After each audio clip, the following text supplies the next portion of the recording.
अगर सबसे पहले मैं आपको बात करूं कि भाई सोशल रिफॉर्म्स की दृष्टि से आर्य समाज ने क्या कार्य किया है, तो अनेक कार्य किए हैं।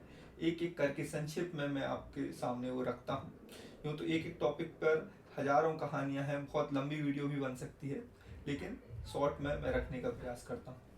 तो सबसे पहले अगर हम गर्ल चाइल्ड एजुकेशन ले लें, बालिकाओं की शिक्षा के विषय को ले लें, तो महर्षि दयानंद सरस्वती ने जब अपना कार्य संभाला 1865-70 के आसपास, तो उस समय स्त्री शिक्षा के लिए जो देश की स्थिति थी वो बहुत ही दयनीय थी। लोग स्त्री शिक्षा को बढ़ावा नहीं देते थे।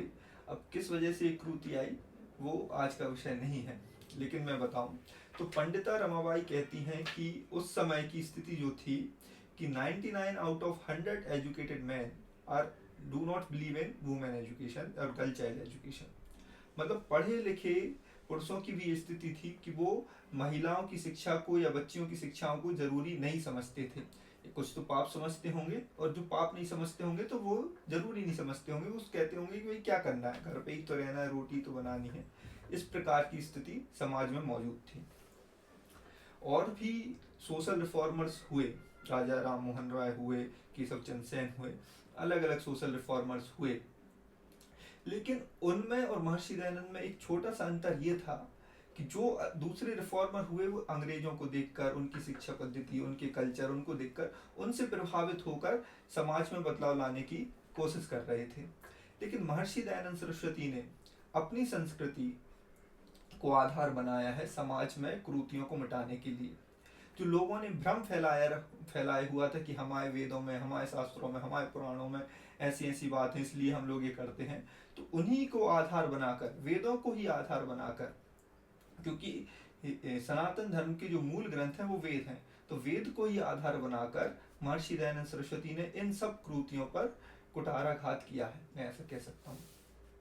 तो अब अगर गर्ल चाइल्ड एजुकेशन की बात है तो वेदों को ही आधार बनाकर कि वैदिक युग में हमारी नारियां कैसी थी, घोषा, कपला, मैत्री, इन सब के उदाहरण देकर लोगों को जागरूक किया कि हमें स्त्री शिक्षा पर ध्यान देना चाहिए, और बराबर से जिस प्रकार से बालिकों की शिक्षा हो ठीक उसी प्रकार से स्त्रियों की शिक्षा हो। तो महर्षि दयानंद सरस्वती जी ने अपना जो ग्रंथ है उन्होंने लिखा है सत्यार्थ प्रकाश, उसके दूसरे चैप्टर में जहाँ पठन पाठन विधि बताई हुई है, उसमें बोला, साफ लिखा है कि बालक बालिकाओं को एक उम्र के बाद उनके उनके गुरुकुलों में भेजकर उनकी शिक्षा के लिए भेज देना चाहिए। तो गर्ल चाइल्ड को प्रमोट करने के लिए आर्य समाज उस समय बहुत कार्य किया, और ना सिर्फ ये वैचारिक स्तर पर लोगों को समझाना बुझाना, बल्कि जमीन पर भी लड़कियों के लिए गुरुकुल खोलना। तो लाला देवराज जी हुए हैं, उन्होंने 1886 में ये जालंधर जिले में आर्य कन्या पाठशाला की स्थापना करी, अपनी बच्चियों को वहाँ पढ़ाया। और दूसरी बात कि हमें अपने एजुकेशन इंस्टीट्यूट क्यों जरूरी थे उस समय, क्योंकि जो क्रिश्चियन स्कूल्स थे, अंग्रेजों द्वारा जो चलाए जा रहे थे स्कूल, वो तो गर्ल चाइल्ड एजुकेशन देते थे, उधर तो बच्चियां पढ़ सकती थी। तो उसमें क्या दिक्कत आ रही थी, एक समय क्या हुआ कि स्वामी श्रद्धानंद घर पे थे और उनकी जो पुत्री है वो कुछ खेल रही थी, और खेल खेल में गीत गुनगुना रही थी कि ईसा ईसा बोल तेरा क्या लगेगा मोल, ईसा तेरा कृष्ण कन्हैया, ईसा तेरा राम रमैया, ईसा ईसा बोल तेरा क्या लगेगा मोल।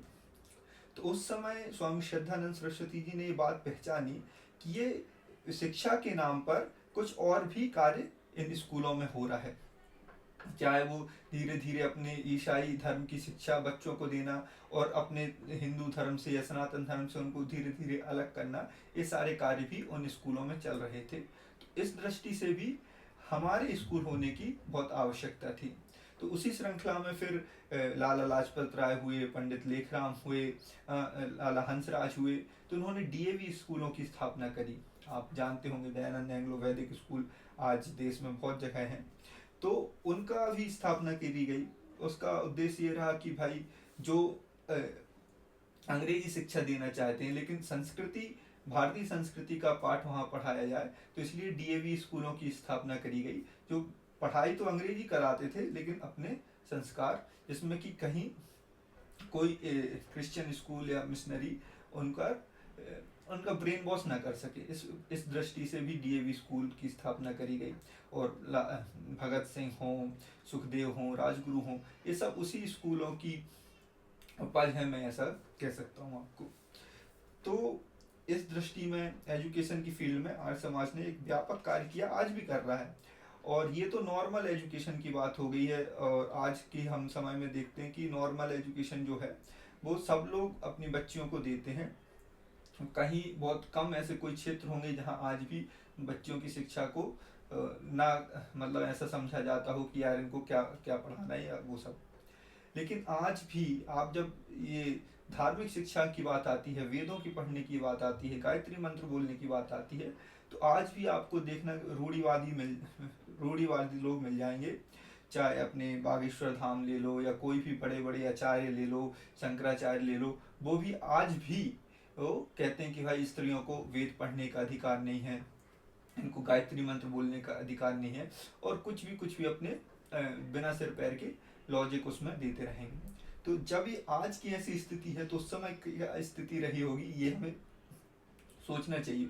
और उस समय ही गुरुकुलों की स्थापना करके बच्चियों को न वेद शास्त्र सब पढ़ाना, और बनारस में गुरुकुलों की स्थापना करना, हरिद्वार में गुरुकुलों की स्थापना करना, आज भी अगर हम देखें तो एकमात्र आर्य समाज ऐसी संस्था है जहाँ की गुरुकुलों में बच्चियों को वेद पाठ कराया जाता है, वेदों की शिक्षाएं दी जाती हैं।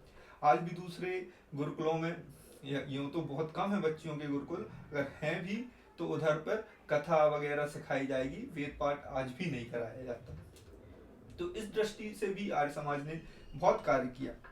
और जब मैं बात करता हूँ कि जब ये धार्मिक क्षेत्रों में पढ़ने को लेकर के जब ये बच्चियों के साथ भेदभाव या फिर किसी जाति के साथ भेदभाव, तो तब लोगों को, और इस भेदभाव का आधार किसी एक श्लोक को, किसी एक मंत्र को, जो मिलावटी है, जो मूल ग्रंथों में है ही नहीं, मूल आर्ष ग्रंथों में है ही नहीं, उसको आधार बनाकर लोगों में ये भ्रमित किया गया कि भाई इनको इस चीज का अधिकार नहीं है।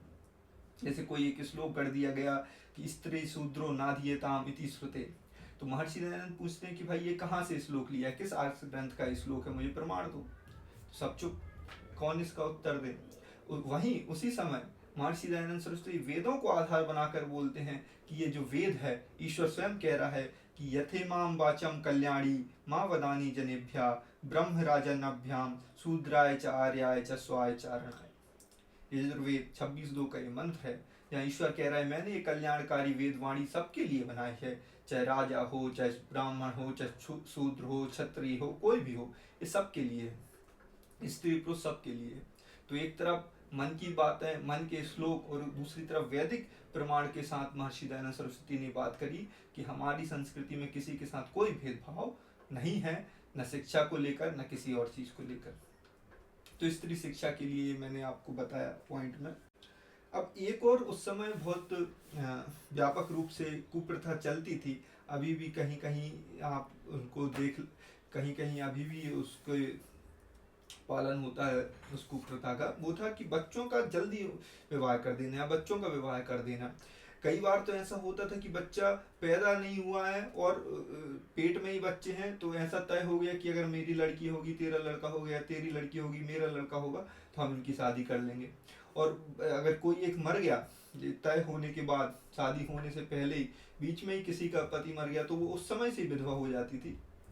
ऐसी स्थिति समाज में मौजूद थी। फिर एक सती की कुप्रथा थी। तो इन सारी कुप्रथाओं के खिलाफ आर्य समाज ने आंदोलन किया कि भाई ये सारी अवैधिक मान्यता हैं। बच्चों का जल्दी उम्र में विवाह कर देना या सती कर देना, किसी वजह से कुप्रथा हमारी संस्कृति में जुड़ गई, लेकिन ये हमारी संस्कृति का हिस्सा नहीं है, ये लोगों को बताया। राजा राम मोहन रॉय ने सती प्रथा के खिलाफ कार्य किया। लेकिन मैं हमेशा ये बात कहता हूँ, बार बार दोहरा रहा हूँ कि महर्षि दयानंद सरस्वती ने जो कार्य किया वो अपनी संस्कृति को आधार मानकर, अपनी संस्कृति को श्रेष्ठ बताकर, प्रमाणों के साथ उसका क्या कि भाई हमारी संस्कृति में कुप्रथा आई है, इसको हमें मिटाना है, इसको हमें भगाना है। तो इससे हमारे पूर्वजों के खिलाफ या हमें अपनी सभ्यता के खिलाफ हीन भावना नहीं पैदा हुई, हमें गौरव का अनुभव हुआ कि भाई हम इतने अच्छी संस्कृति समाज से आए थे, हम पतन में चले गए हैं, हमें फिर से वहाँ पहुंचना है। तो इसलिए आर्य समाज ने बच्चों की चाइल्ड मैरिज एजुकेशन का पुरजोर विरोध किया और आपने एक शारदा एक्ट बना, उसके पीछे हरविलास शारदा जी जो आर्य समाज में महर्षि दयानंद सरस्वती के शिष्य ही थे और स्वामी दयानंद सरस्वती जी ने जो परोपकारिणी सभा निर्माण की थी उसके सदस्य रहे। तो जज थे उस समय 1829-30 में, उन्होंने एक एक्ट पास कराया कि बच्चियों का विवाह जो है, बच्चियों का विवाह 16 साल की उम्र से पहले नहीं होगा। बहुत बड़ी बात थी उस समय और इसके पीछे आर्य समाज ने भूमि तैयार करी, लोगों को जागरूक किया कि भाई छोटी उम्र में अगर हम बच्चों का विवाह कर देते हैं तो भाई इससे क्या होता है। तो उसके लिए महर्षि दयानंद सरस्वती कहते हैं कि child marriage not only harm the children but also prevent them from achieving their full potential. ये महर्षि दयानंद सरस्वती कहते हैं कि भाई बच्चों का विवाह जल्दी मत करो।